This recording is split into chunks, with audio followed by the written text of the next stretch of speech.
Press the bell icon on the YouTube app and never miss another update.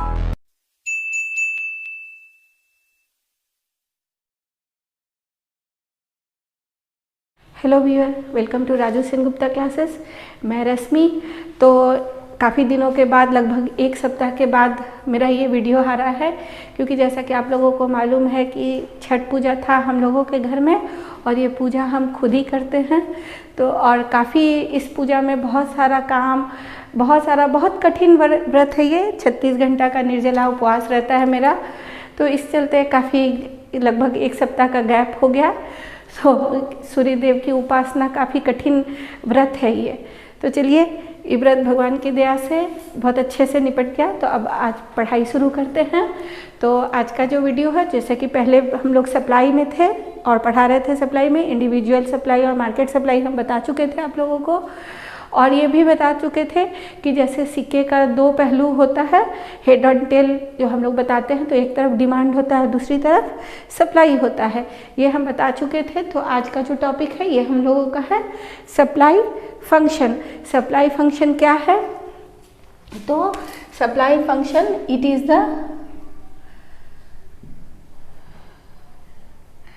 या it states, जो भी आप लिखना चाहिए, it is the functional relationship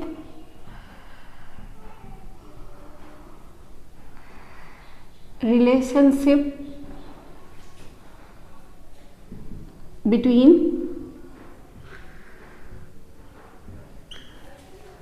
supply of a commodity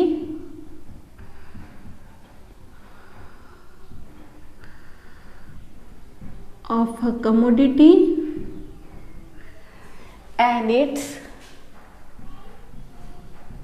various determinants.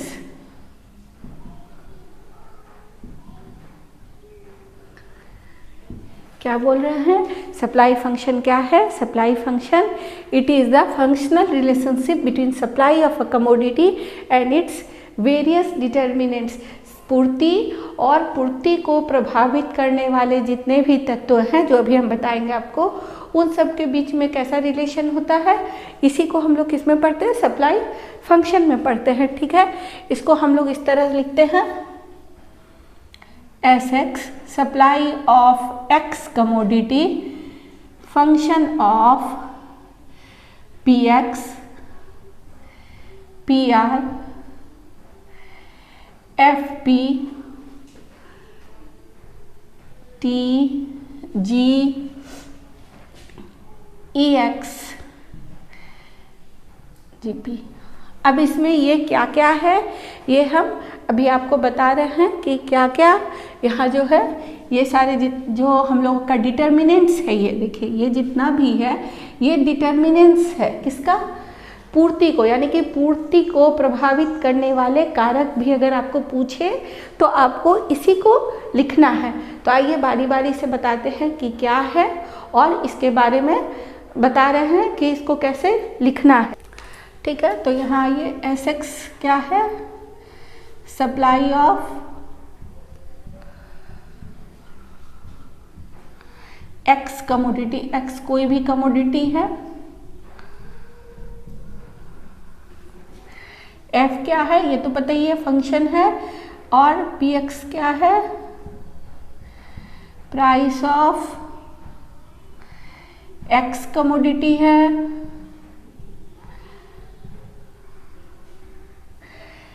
P R क्या है? Price of related goods है।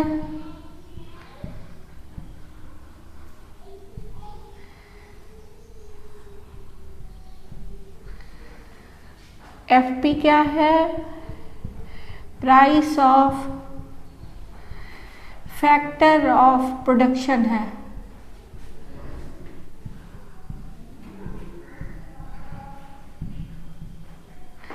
T क्या है? टेक्नोलॉजी है।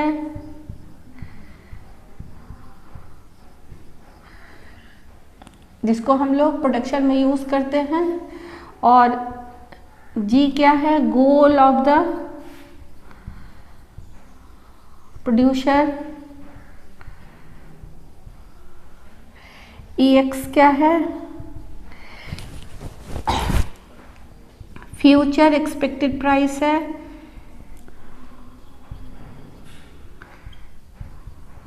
एक्सपेक्टेड प्राइस है,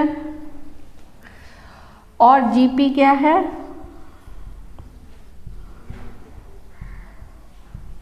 गवर्नमेंट पॉलिसी है। तो आइए बारी बारी से इसके बारे में हम लोग जानते हैं।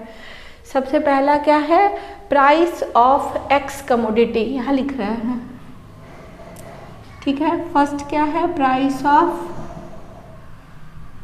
X commodity.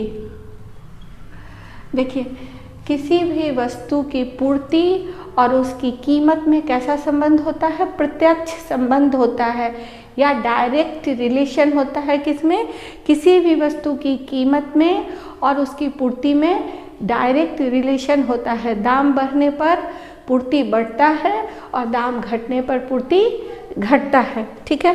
तो इसको हम लोग इस तरह बता सकते हैं कि इधर अगर हम लोग प्राइस लेते हैं, इधर हम लोग क्वांटिटी सप्लाइड लेते हैं, ठीक है, ये क्वांटिटी सप्लाइड है। तो अगर P प्राइस पर हम लोग Q क्वांटिटी सप्लाई कर रहे थे, प्राइस बढ़ के अगर P1 हो जाता है तो हम लोगों का सप्लाई भी बढ़ के Q1 हो जाएगा, और ये मेरा सप्लाई का कर्व है, ठीक है। तो यहाँ हम लोग लिख देंगे कि प्राइस ऑफ एक्स कमोडिटी और सप्लाई ऑफ एक्स कमोडिटी में कैसा रिलेशन होता है, डायरेक्ट रिलेशन होता है या प्रत्यक्ष संबंध होता है, ठीक है। दूसरा क्या दिया है, price of related goods, price of related goods.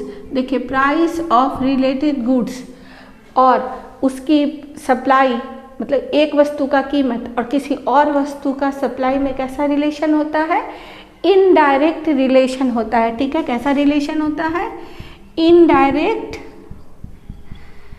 Relation होता है, ठीक है। इसको हम लोग क्या लिखते हैं, अप्रत्यक्ष संबंध होता है, ठीक है। जैसे मान लीजिए कि चावल का कीमत बढ़ गया, चावल है, चावल का प्राइस मार्केट में हाई हो गया, तो प्रोड्यूसर क्या चाहेगा, प्रोड्यूसर तो यही चाहेगा कि उसको अधिक लाभ मिले। हम लोग क्या पढ़े हैं कि वस्तु का कीमत बढ़ने पर क्या होता है, उसका प्रोडक्शन बढ़ता है, सप्लाई बढ़ता है। तो मान लीजिए चावल का कीमत बढ़ गया तो क्या होगा, उसका प्रोडक्शन बढ़ जाएगा और उसकी जगह गेहूं का क्या होगा, प्रोडक्शन कम हो जाएगा, क्योंकि उसका कीमत तो बढ़ा नहीं, सेम है। और वो ये उत्पादक क्या चाहेगा, अधिक लाभ प्राप्त करना। तो चावल की बढ़ी हुई कीमत पे चावल का प्रोडक्शन बढ़ा देगा, चावल का सप्लाई बढ़ा देगा और गेहूं का सप्लाई कम हो जाएगा, ठीक है। तो प्राइस बढ़ा चावल का, प्रोडक्शन कम हुआ गेहूं का। तो इसलिए रिलेटेड गुड्स की प्राइस में और उस वस्तु की कीमत में क्या होता है, इनडायरेक्ट रिलेशन होता है, अप्रत्यक्ष संबंध होता है। अब है price of factor of production, जो तीसरा है हम लोग का, प्राइस ऑफ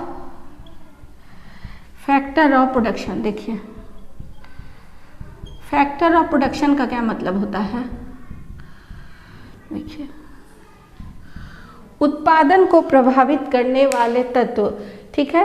तो जो भी उत्पादन को प्रभावित करने वाले तत्व का अगर प्राइस बढ़ेगा, फैक्टर ऑफ प्रोडक्शन का प्राइस बढ़ेगा, तो क्या होगा, हम लोगों का कॉस्ट ऑफ प्रोडक्शन बढ़ जाएगा। कॉस्ट ऑफ प्रोडक्शन बढ़ गया यानी कि हम लोग का जो लागत है वो बढ़ गया और प्राइस तो सेम है वस्तु का, तो क्या होगा, हम लोग का प्रॉफिट मार्जिन कम हो जाएगा, क्योंकि बनाने में ही खर्चा ज़्यादा पड़ रहा है, बेच रहे हैं तो दाम उतना ही मिल रहा है। तो प्रोड्यूसर क्या करेगा, उस समय उसका प्रोडक्शन को कम कर देगा, यानी कि price of factor of production बढ़ने पर सप्लाई क्या होता है, कम हो जाता है। Price of factor of production बढ़ने पर क्या होता है, कॉस्ट ऑफ प्रोडक्शन बढ़ जाता है।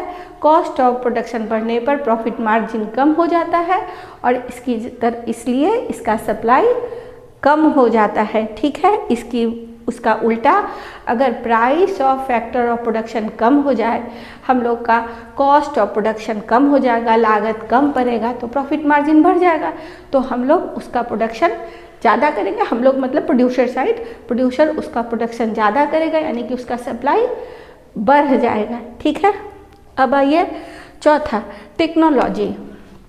टेक्नोलॉजी के साथ भी सेम चीज़ होता है, यानी कि तकनीक, इसको हम लोग बोलते हैं तकनीकी। देखिए तकनीक क्या होता है, ये टेक्नोलॉजी, अगर अच्छा टेक्नोलॉजी हम लोग यूज़ कर रहे हैं, अच्छा प्रोडक्शन में यूज़ कर रहे हैं, कुशल श्रमिक लाए हैं, बेस्ट टेक्नोलॉजी हम लोगों के पास है, तो हम लोग का कॉस्ट ऑफ प्रोडक्शन कम हो जाएगा। कॉस्ट ऑफ प्रोडक्शन कम हो जाने पर हम लोग का प्रॉफिट मार्जिन बढ़ जाएगा प्रोड्यूसर का, और वो सप्लाई ज़्यादा करेगा, प्रोडक्शन ज़्यादा करेगा। यानी कि बेटर टेक्नोलॉजी में क्या होता है, सप्लाई ज़्यादा होता है, प्रोडक्शन ज़्यादा होता है। ठीक है। 5, गोल ऑफ द प्रोड्यूसर। ये अब प्रोड्यूसर के गोल पे डिपेंड करता है कि प्रोड्यूसर का गोल क्या है, उसका एम क्या है। देखिए अगर प्रोड्यूसर का एम सिर्फ प्रॉफिट बनाना है तो वो क्या करेगा, बढ़ी हुई कीमत पे ज़्यादा सप्लाई करेगा और कम कीमत पे कम सप्लाई करेगा, ज़्यादा कीमत पे ज़्यादा सप्लाई करेगा और कम कीमत पे कम सप्लाई करेगा। लेकिन अगर प्रोड्यूसर का मेन एम क्या है, सिर्फ बिक्री करना है या रोजगार को बढ़ाना है, अगर प्रोड्यूसर का उद्देश्य सिर्फ बिक्री करना है और रोजगार को बढ़ाना है, समाज में कुछ अच्छा करना है, प्रॉफिट की तरफ उसका उतना ध्यान नहीं है कि कम से चलो कम प्रॉफिट में भी मेरा चल जाएगा, तो वो क्या करेगा कि सेम प्राइस पर भी वो प्रोडक्शन को बढ़ाते रहेगा और उसको प्राइस से ज़्यादा असर नहीं पड़ेगा। ठीक है, प्राइस के घटने बढ़ने का असर उस पर सप्लाई पे नहीं पड़ेगा। ठीक है। उसके बाद क्या है, फ्यूचर एक्सपेक्टेड प्राइस, 6 नंबर देखिए।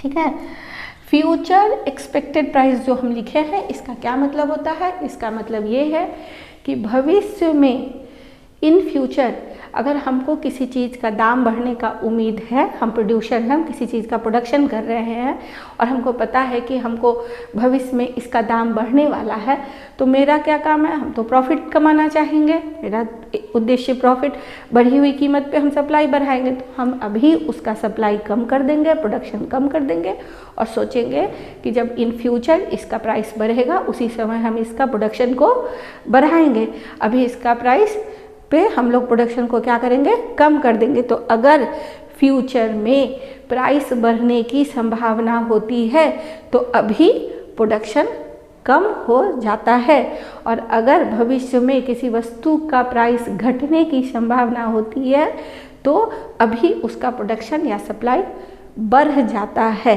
ठीक है।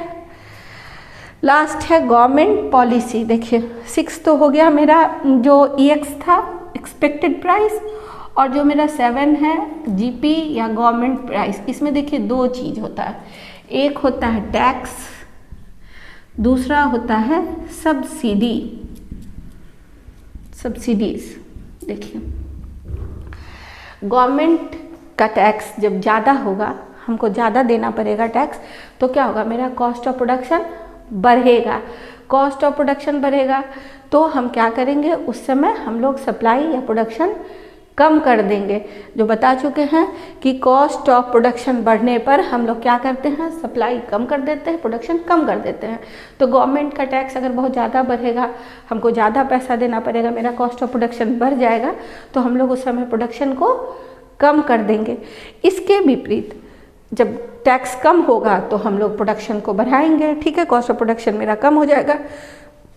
अब सब्सिडी के केस में क्या होता है, अगर हमको ज़्यादा सब्सिडी मिल रहा हो, गवर्नमेंट हमको ज़्यादा छूट दे रहा हो, उस समय मेरा कॉस्ट ऑफ प्रोडक्शन घटेगा तो हम क्या करेंगे, प्रोडक्शन को बढ़ाएंगे। कि बहुत सब्सिडी मिल रहा है, जिसकी चीज़ के उत्पादन में हम लोगों को सब्सिडी ज़्यादा मिलता है, उसका हम लोग प्रोडक्शन बढ़ाते हैं।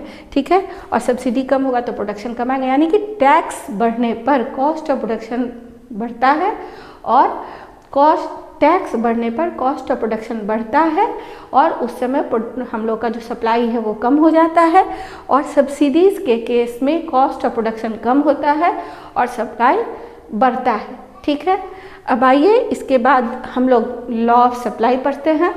आइए अब हम लोग पढ़ते हैं law of supply.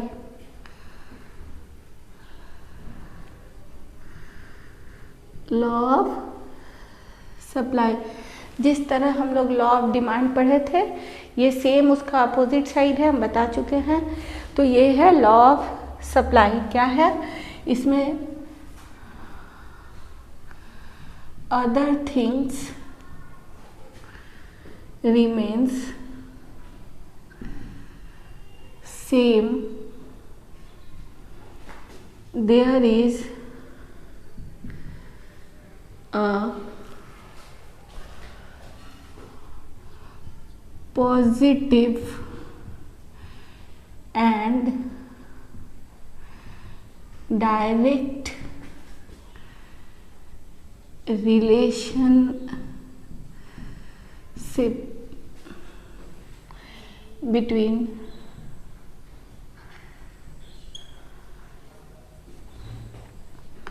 supply of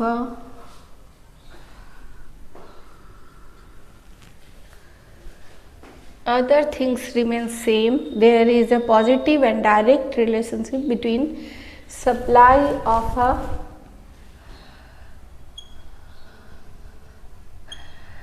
commodity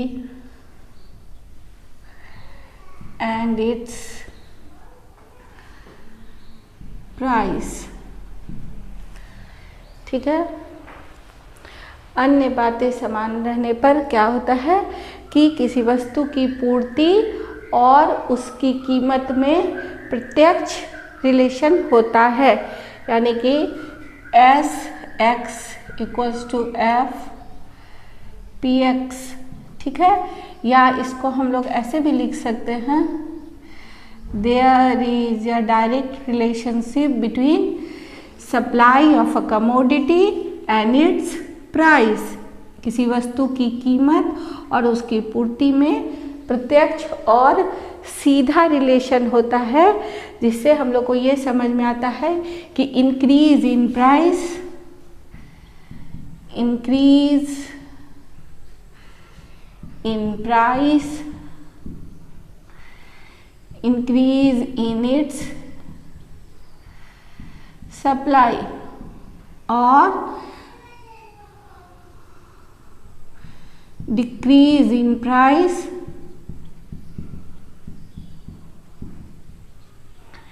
decrease in its supply। दाम बढ़ने पर पूर्ति बढ़ता है और दाम घटने पर पूर्ति घटता है। ठीक है, there is a direct and positive relation between price of a supply of a commodity and its price। increase in price, increase in supply, decrease in price, decrease in supply। ठीक है, ये हो गया। अब इसका कुछ assumptions है और इसका कुछ एक्सेप्शंस भी है। ठीक है, इसका कुछ assumptions है, मान्यताएं हैं, और इसका कुछ एक्सेप्शंस है या अपवाद है। ठीक है, assumptions क्या क्या है?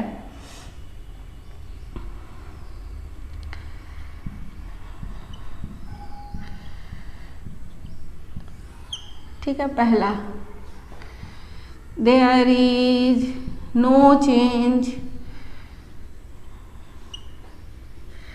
इन price of related goods.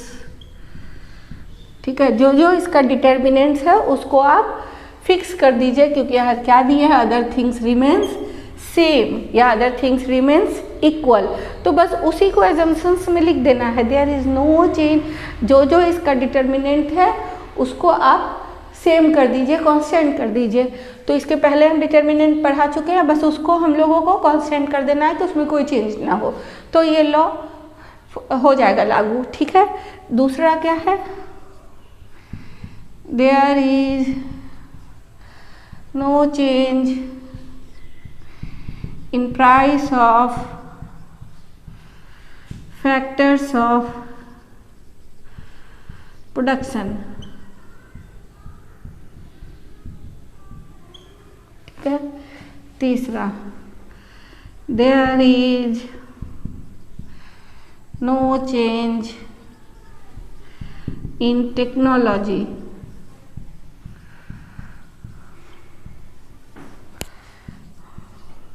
no change in the goal of the producer। ठीक है। No change in future expected price. ठीक है। और भी लिख सकते हैं एक दो। ठीक है, यहाँ 5 कर दिए हैं। ये देखिए, ये इसका एजम्पशंस हो गया। अब इसका कुछ एक्सेप्शंस भी है, वो बता दे रहे हैं। आइए अब आप लोगों को एक्सेप्शंस बताने के पहले एक चीज़ और बता दे रहे हैं।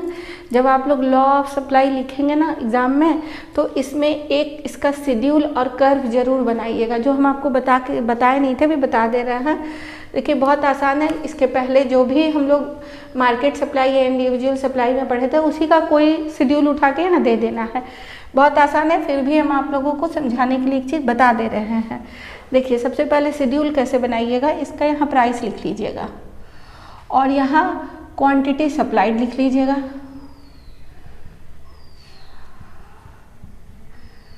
ठीक है। प्राइस कुछ भी दे दीजिए आप, 10, 20, 30, 40, 50। और सेम क्वांटिटी सप्लाइड कुछ भी दे दीजिए, 100 kg, 200 kg, 300 kg, 400। दोनों को बढ़ाना है, अगर घटाइएगा तो दोनों को ही घटाइएगा। ठीक है, हम इंक्रीजिंग वाला दे रहे हैं आपको। या इसको अगर आप घटाएंगे तो 50, 30, 40, 30 कर लीजिएगा और इसको इसका उल्टा कर लीजिएगा। हाँ, कोई भी एक देने से हो जाएगा, दोनों देने का ज़रूरत नहीं है। अगर यही देना है सिर्फ इंक्रीजिंग, तो सिर्फ यही दीजिएगा। और अब इसका आप एक कर्व बना लीजिए। यहाँ प्राइस लिखते हैं और यहाँ क्वांटिटी सप्लाइड लिखते हैं। ठीक है। यहाँ 10, 20, 30, 40, 50 रुपया है, रुपीज़ में दे दीजिए। और यहाँ 100, 200, 300, 400, 500 kg में दे दीजिए। ठीक है, सिंपल है। जब 10 रुपया प्राइस था तो कितना खरीद रहे थे, प्रोड्यूसर कितना सप्लाई कर रहा था, 100। 20 पर कितना सप्लाई है, 200। जब 30 प्राइस मार्केट में आ गया तो सप्लाई कितना हो गया, 300। ऐसे ही आप बढ़ाते चले जाइए। और इसका कर्व हमेशा, चूँकि डायरेक्ट रिलेशन है, तो इसका कर्व हमेशा अपवर्ड जाएगा। ठीक है, इसका कर्व ये देखिए हो गया।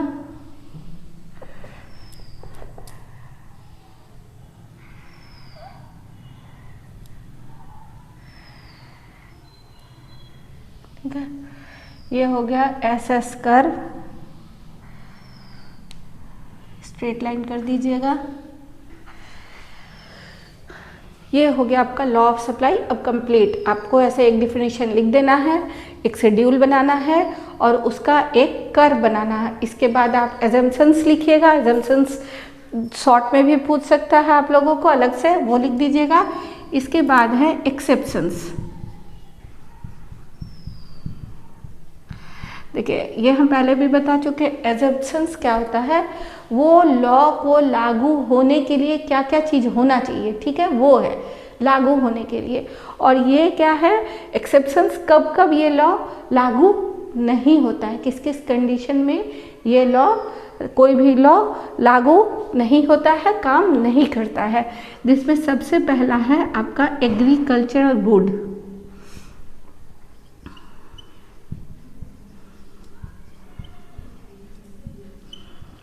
देखिए, एग्रीकल्चरल गुड्स के समय क्या होता है या एग्रीकल्चर में क्या होता है कि प्राइस के अलावा भी हम लोगों का जो प्रोडक्शन है वो बहुत सारी चीज़ पे निर्भर करता है। ठीक है, जैसे मिट्टी का क्वालिटी कैसा है, उर्वरा कैसा है मिट्टी का, हाँ, फर्टिलिटी कैसा है, फर्टाइल है कि नहीं सॉइल, उस पर भी निर्भर करता है। उसके बाद सिंचाई पे निर्भर करता है। तो बहुत सारा चीज़ पे निर्भर करता है प्राइस के अलावा। और दूसरा है कि अगर हम लोगों को जब मान लीजिए किसी चीज़ का प्रोडक्शन कर रहे हैं, ठीक है, तो उस समय अगर हम लोगों को उस प्रोडक्शन के लिए मान लीजिए गेहूं का खेती कर रहे हैं तो जो खाद चाहिए, बीज चाहिए, वो हम लोग को प्राइस बढ़ा हो या घटा हो खरीदना ही पड़ता है। यानी कि प्रोडक्शन के लिए जो जो चीज़ का रिक्वायरमेंट होता है खेती बाड़ी के समय में, उस चीज़ में हम लोग कोई कॉम्प्रोमाइज़ नहीं कर सकते, चाहे प्राइस बढ़ा हुआ हो या प्राइस घटा हुआ, वो हम लोगों को चाहिए ही चाहिए। दूसरा बात है कि ये एग्रीकल्चर गुड्स का जो प्राइस हो, ये प्राइस के अलावा और भी बहुत चीज़ पे निर्भर करता है। जैसे हम बता चुके कि सॉइल का फर्टिलिटी पे निर्भर करता है, उसके सिंचाई पे निर्भर करता है, बहुत सारा चीज़ पे निर्भर करता है। ठीक है, दूसरा होता है पेरिसेबल गुड।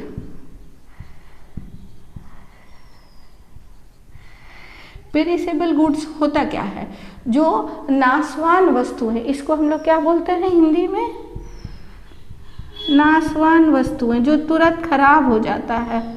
ठीक है, जैसे साग सब्जी फल, ये सब क्या होता है कि ज़्यादा दिन तक स्टॉक करके हम लोग नहीं रख सकते हैं। तो इसलिए प्राइस बढ़ने का या घटने का या उसका वेट हम लोग नहीं कर सकते, हम लोगों को इसको बेच करके ख़त्म करना होगा। अगर प्राइस बढ़ने के इंतज़ार में रखेंगे तो ये तो ख़राब हो जाएगा। इसलिए इस समय लॉ ऑफ सप्लाई काम नहीं करता है, किसमें? पेरिसेबल गुड के कंडीशन में, क्योंकि इस समय इसका मोटिव होता है कि बेच करके हटा देना है, इसको रखने पर ये स्टॉक नहीं कर सकते, खराब हो जाता है। उसके बाद क्या है? Goods of auction. Goods of auction क्या होता है? ये होता है प्रतिष्ठा सूचक वस्तुएं जो हम लोगों का प्रतिष्ठा में बढ़ाता है। जैसे ज्वेलरी है, दामी कार है, कारपेट है। ये क्या होता है कि ज़्यादा प्राइस रहने पर हम लोग इसको, कम भी प्राइस होगा घटेगा भी, लेकिन प्रतिष्ठा सूचक है तो इसका सप्लाई में कोई फ़र्क नहीं पड़ता है, इसके दाम पे इसका कोई प्रभाव नहीं पड़ता है। ठीक है, ये क्या है? प्रतिष्ठा सूचक वस्तुएं हैं। इसका सोना का दाम अगर कम भी हो जाए तो इसका सप्लाई में कोई फ़र्क नहीं पड़ेगा, प्रोड्यूसर इसका सप्लाई कम नहीं करेगा, वो मार्केट में सेल के लिए, सप्लाई के लिए आता रहेगा। ठीक है, तो आज का वीडियो यहीं तक रहने देते हैं। ठीक है, और काफ़ी बड़ा ये पर्व करके हम भी उठे हैं, तो शायद थोड़ा आप लोगों को लगे कि धीरे पढ़ा रहे हैं, तो ध्यान दीजिएगा, पढ़ाई पे ध्यान दीजिएगा। अब रेगुलर वीडियो आते रहेगा। ठीक है, तो ये सप्लाई का टॉपिक, इसमें अब चेंज इन सप्लाई है, वो नेक्स्ट वीडियो में बताएंगे। तो वीडियो के साथ बने रहिए और चैनल को लाइक कीजिए, शेयर कीजिए।